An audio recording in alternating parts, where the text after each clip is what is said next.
دڵ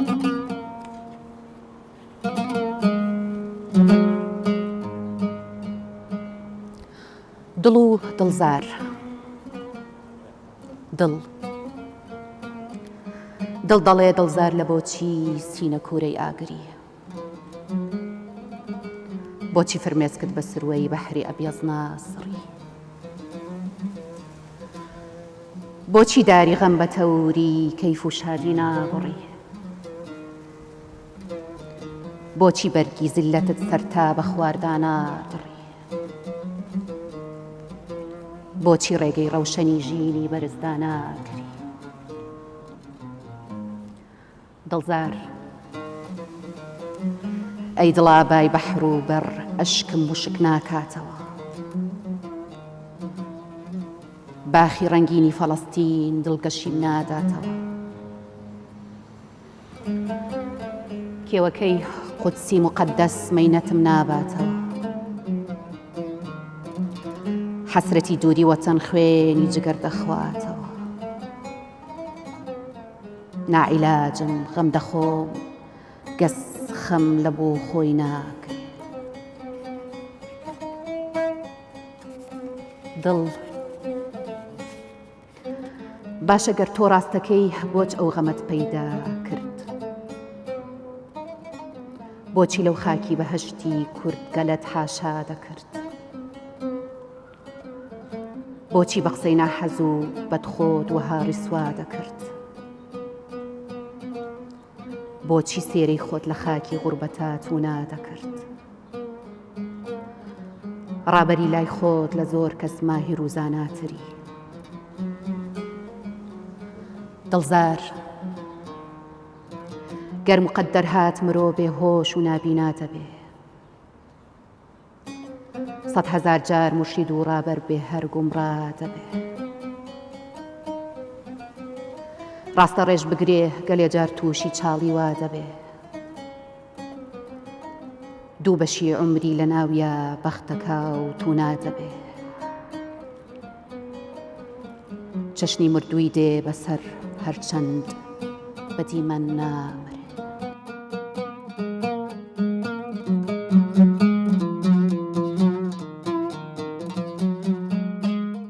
دەم خۆش خەندەخان زۆر سپاس بینەرانی خۆشەویستی کەناڵی کوردستان 24 ئەم کاتە و هەموو کاتێکتان شاد ئێوە و ئەڵلقەیەکی نوێی بەرنامەی قەلەندەرخانە لەگەڵ هاوکارم خەندەخان بەرنامەی ئەم جارەمان لێدوانە لەسەر ژیان و شیعرەکانی یەکێک لەو شاعیرانەی کە تەمەنێکی دوور و درێژی زۆر پڕبەخش و ئەدەبیات و وەرگێڕان و نووسین و خەبات و شۆڕش گێڕێتیە ئەویش شاعری گەورەی شاری کۆیە و هەولێرە شاعر ئەحمەد دڵزار بۆ لێدوان لەسەر ژیان و بەرهەم و ئەدەبیات و شیعرەکانی ئەم شاعرە برای بەڕێز دکتۆر ئامانج دڵزار ئامادەی بەرنامەکەمانە کە دەکاتە کوڕی شاعر بەخێر هاتی دکتۆر زۆر سپاس بەخێر بێ دکتۆر زۆر سپاس هەروەها برای ئازیز کاکە بەڵند نەوزاد بە ئامێری عود ئامادەی بەرنامەکەمانە بەخێر بیت بەخێر بێ کاک بڵندیان دکتۆر جان وەکو نەریتی بەرنامەکەمان ئەمانەوێت سەرەتاکانی ژیانی شاعیر ئەحمەد دڵزارمان بۆ باس بکەیت کە لەکوێ لەدایک بۆ و لەکوێ خوێندێتی و سەرەتاکانی ژیانی وەکو کورتەیەک لە ژیانی زۆر سپاس بۆ دەرفەتە سپاس بۆ کەناڵی 24 بێگومان ئەحمەد دڵزار لە 8 مانجیەکی 1920 لە شاری کۆی لەدایک بووە ئەو هەر لە مناڵیەوە کە تەمەنی دەگاتە 7 ساڵ باوکی دەیباتن بۆ سوکتەخانە بۆ فێربوونی دەرس و ئەو شتانە خوێندنەوە دواتریش دوای 2 ساڵ لە تەمەنی 9 ساڵیدا دەچێت بۆ قوتابخانەی فەرمی لە کۆیە طبعاً ئەو قۆناغی سەرەتایی و حتا ناوەندیش لە کۆیە تەواو دەکاتن دواتر لەبەر ناهەمواری ژیانی کۆمەڵایەتی خاسن لە خێزانی باوکم واز دە خوێندن دێنێ و زیاتر پەرە بە خوێندنی خۆی ناداتن بەڵام وەکو خۆی دەژێرتەوە لە کاتی خوێندنی ناوەندی ینی کە قوتابی خوێندنی قۆناغەکانی ناوەندی بووە زۆر گرنگی بە زمانی عەرەبیدایە و کتێبی عەرەبی زۆر خوێندیتەوە بە تایبەتی چیرۆکەکانی عەرەبی و شعری شاعرانی گەورە ئەوانە هەمووی کاریگەریان دوایە هەبووە لەسەر نووسینی شعر و دەست پێکردنی شعر و نووسین و ئەدەبیات. بەڵێ دکتۆریان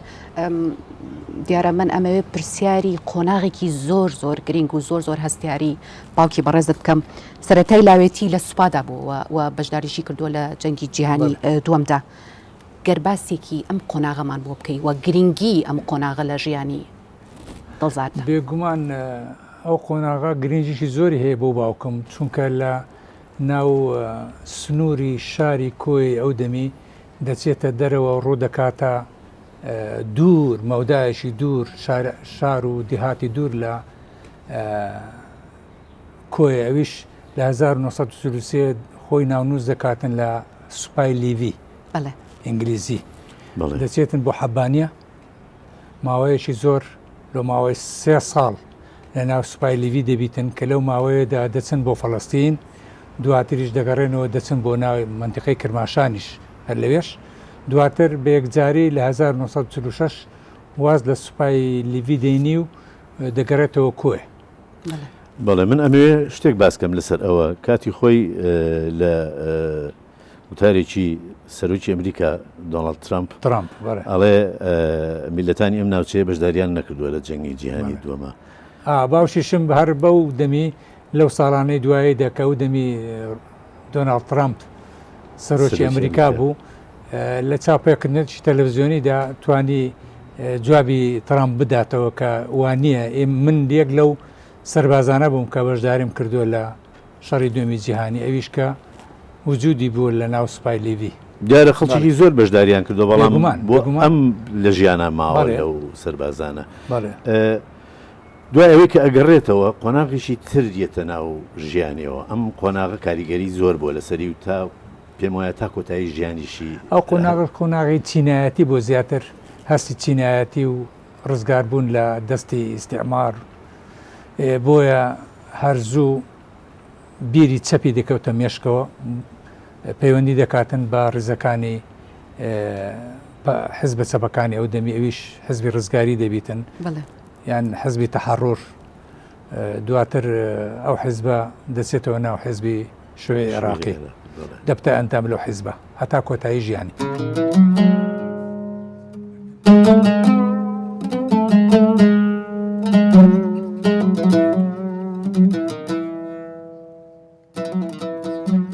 مردم بە سۆی زامی کوڵم مەڕەنجێنە دڵم گوڵم سوتام بەجارێ لە ناڵینم ڕۆژ و شەوێ دڵ لە فیراقت ناحەوێ چاو لە ڕێی تۆیە ناخەوێ مەڕەنجێنە دڵم گوڵم سوتام بەجارێ لایشقی تۆ پشتم چەمە شادیم لە دڵ دەرچوو نەما قەڵاتی ژینم لێڕما مەڕەنجێنە دڵم گوڵم سوتام بەجارێ ناڵینی من هوزاریە دڵزارم پیشەم زاریە خوێناوی چاوم جاریە مەڕەنجێنە دڵم گوڵم سوتام بەجارێ. دەم خۆش کاک حەمیدگیان دەست و پەنجە خۆش بێ کاک بڵندگیان. مامۆستاگیان کاک حەمید لەم شعرەیە کە بۆی خوێندینەوە دڵزار دەڵێ دڵزارم پیشەم زاریە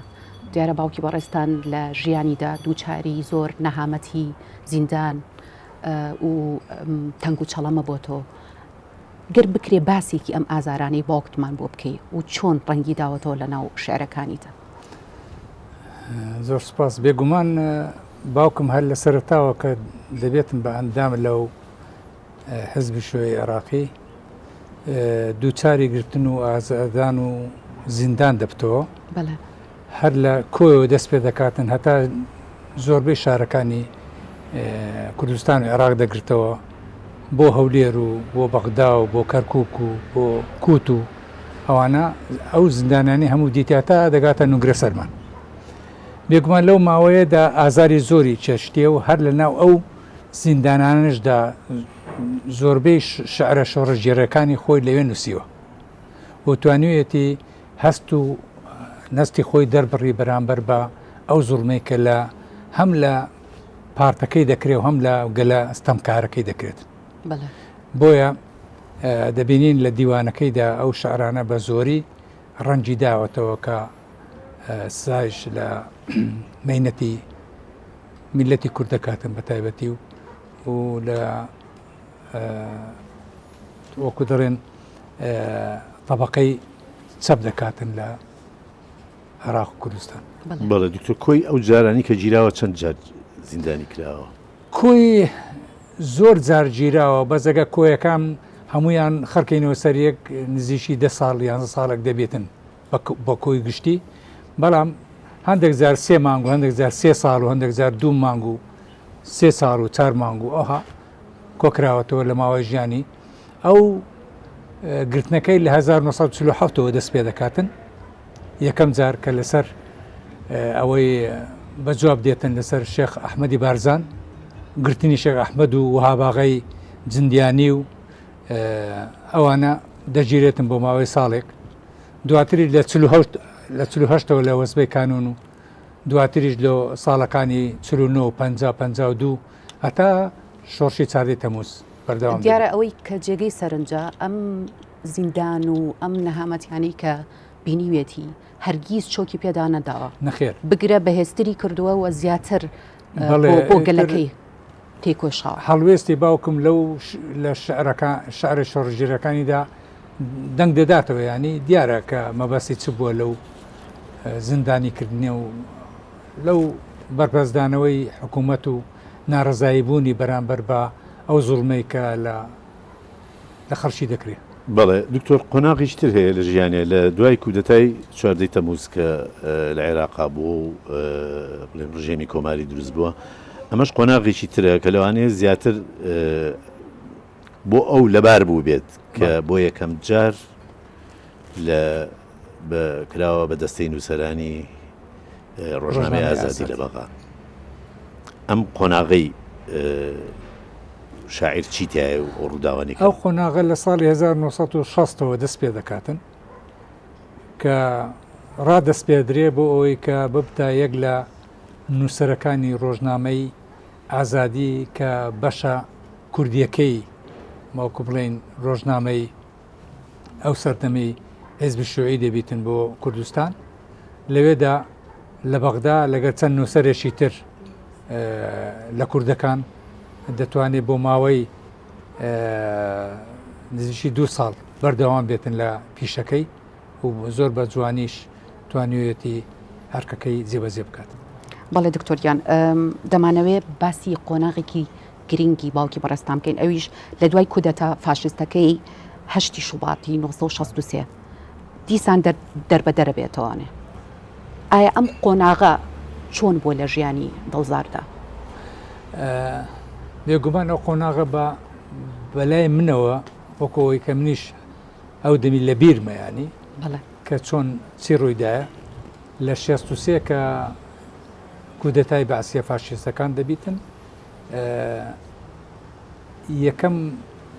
یەکەم لایەنی سیاسی کە زۆر زەرمەند دەبیتن پارتی کۆمونیستی عێراق دەبن کە تووشی ڕاو دونان و گرتن و ئاشکەنجە و هەتا لە سێدارەدانیش دەبن. بۆیە باوشیشم لەگەر زۆر لە هاوڕەکانی ڕوو دەکەنە شاخ و دوور دەکەنەوە لە ژیانی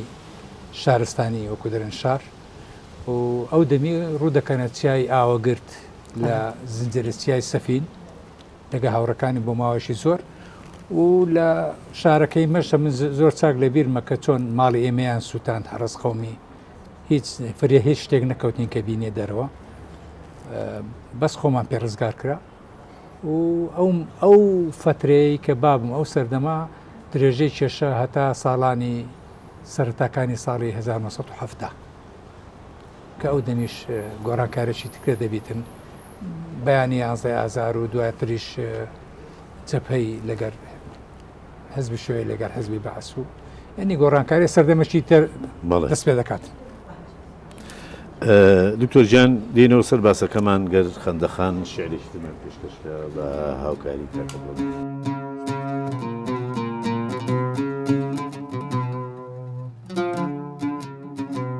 مانگی گوڵان مانگی گوڵانە گوڕەی بەهارە زەمین سەراپا باخ و گوڵزارە مافوری سەوزی هەردان گوڵگوڵە گوڵشان بەجارێ پڕ لە بولبولە سەراپا شاخ و باخ و دۆڵ و دەشت چاو ئەندازێکن لە باخچەی بەهەشت پۆلی کەنیشک و دەستەی دڵداران هاتو چۆیانە لە ناو گوڵزاران منداڵانی ورد وێنەی کارژۆڵان پەرت و بەخشانن لە ناو مێرگوڵان گەلەی کاکێوی و کەروێشک و ئاسکان پەرتانن بەدەم هەڵدێر و باسکان ئاوی کانیاوی سارد و سازگار لەژێر قەتکی کێوان دێتە خوار ڕووبار وێنەی مار بە گێنگڵ ئەخشێ بە پێی جێگاکەی دیمەن ئەنەخشێ لەلای شەپۆل شڵپە شڵپەکە لەلایە ئاگر کڵپە کڵپەکە ورد و درشت کچ و ژن و ژاڵ منداڵ و گەورە پیا و کوڕ و کاڵ گشتی سەرخۆشی جوانی سروشتن بەرامبەر نەغمەی بولبولان وشتن دەم خۆش خەندەخان زۆر سپاس. دکتۆر گیان دیارە بە درێژایی ژیانی دڵزار کە وەکو ئەو هەموو دەردەسەری و نەهامەتێشی چەشتۆ هەر عەوداڵی معریفە و خوێندن و گەڕان بووە. لە دوای ساڵی 1970 قۆناغێکی زۆر زۆر گرنگی ژیانی ئەو دێتە پێشەوە کە ئەچێت و هەندێک وڵاتی جیان وەکو مۆسکۆ و وەکو بولگاریا و گەلێک وڵاتی ترە بینێ بەڵام کە ئەچێتە ئەوێ هەر وەکو سەردان ناچێت وەکو پەیداکردنی معریفە. ئایا ئەمە چەند کاریگەری هەبووە لەسەر ئاستی معریفی و لەسەر گۆڕانی ژیانی دڵزار؟ بێگومان ئەو کاریگەریە بۆ مرۆڤێکی هەز ناسک وەکو دڵزار یان وەکو نووسەرێک کە وڵاتێکی پێشکەوتی ببینی لە ئەوروپا کاریگەری ڕاستەخۆی دەبی لەسەری بۆیە هەرزوو گوڵ و گوڵزار و دەریا و ئەو شاخانە و ئەو کۆمەلگا پێشکەوتوی کە سروشتێکی جیاواز سروشتێکی زۆر زۆر جیاواز بووە بە نسبەتوی بۆیە کاریگەری ڕاستەخۆی لەسەری هەبووە و توانوێتی ڕنگدانەوەی هەبیتن هەم لە شەعر و هەم لە نووسینەکانیدا. بەڵێ دکتۆریان ساڵی 1970 حزبی بەعز لە شوعیەکان هەڵگەڕایەوە دڵزار لەو کاتەدا پەنای بردە شاخ. ئەم قۆناغە چۆن بوو لە ژیانی دڵزاردا؟ خۆی ڕاستیەکەی دەتوانین بڵێن لە ناوەڕاستی ساڵانی 1970 بوو زیاتر کە پێوەی دیار بوو حزبی بەعز هیچ هەنگاوێکی باشی نەدەنا لە ئەو پەیوەندی کە لەگەڵ حزبی شوێیدا هەیبوو بۆیە لە 1970 بە تەواوی ئەو پەیوەندیی بینی ئەو دوو حیزبە تێک دەسیت و حزبی شوێی بە تەواوی ڕوو دەکاتە شاخ یان وەکو دەڕێن ئەوەی کردداری نهێنی و لەگەڵ حیزبە کوردەکانی تری وەکو پارتی دیموکراتی کوردستان یەکێتی نیشتیمانی کوردستان و سۆسیالیست و پاسۆک ئەوانە هەموو لە شاخ پێکەوە خەبات دەکەن لە پێناوی ڕوخانی ئەو ڕژێمە فاشیە کە دروشمی ڕوخانی حزبی بەعەس هەڵدەگرن لە شاخ. دواتر شەڕی عێراق و ئێران دەست پێ دەکاتن لە 1970 بێگومان ئەو شوێنانەی کە ئەو پێشمەرگەی لێبوویان ئەو ئۆپۆزیسیۆنی لێبوو ئەوانە شوێنەکەیان بەرتەسک دەبتەوە. باوکم و چەند هاوڕێیەکی دەتوانن سەبڕوو دەکەنە هاندەران و دەگەن بۆ وڵاتی سووریا، لە وڵاتی سووریشەوە بەرەو ئەوروپا ڕێدەکەن کە ئەوە قۆناغێکی تری ژیانێتی کە لە کۆتاییەکانی 1970 دەبی بەرەو وڵاتی سوید. بەڵام ئەو ماوەیەدا خۆی لە سووریا دەمینێتەوە بۆ ماوەی چەند ساڵێک لە دیمەشق. دکتۆریان لە کۆتایی بەشی یەکەمی بەرنامی قەلەندەرخانە لەسەر باوکی بەڕێستان ئەمەوێت زۆر سپاسی ئامادەبوونە بکەم، زۆر سپاس بۆ ئەو زانیاریانەی کە پێت بەخشین و زۆر سپاسی کاک بڵند بکەم خۆی و ئەو دەجوانەکەی و زۆر سپاسی هاوکارم سپاس بۆ دکتۆریش سپاس بۆ ئێوەش. ئازیزانی قەلەندەرخانە، بە گۆرانیەکی جوانی تایر تۆفیق وەرە قوربان کە لە شعری ئەحمەد دڵزارە کۆتایی بە بەشی یەکەمی قەلەندەرخانە لەسەر شاعر ئەحمەد دڵزار دێنین. تا دیداری داهاتوو هەر شاد و سەرفراز.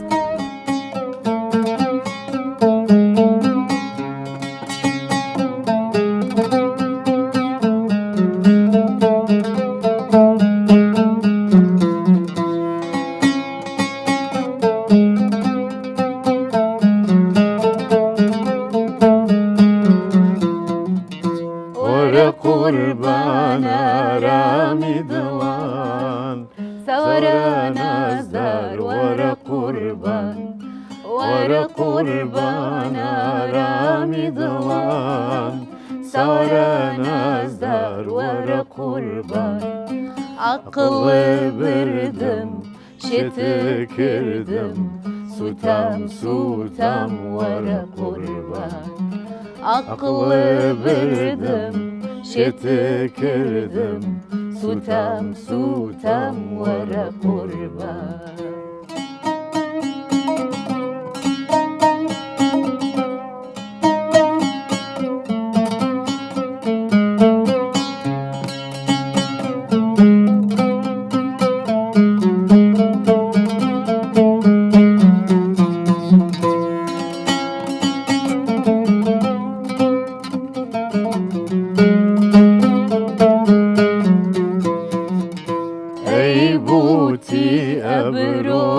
ئەبرۆکەمان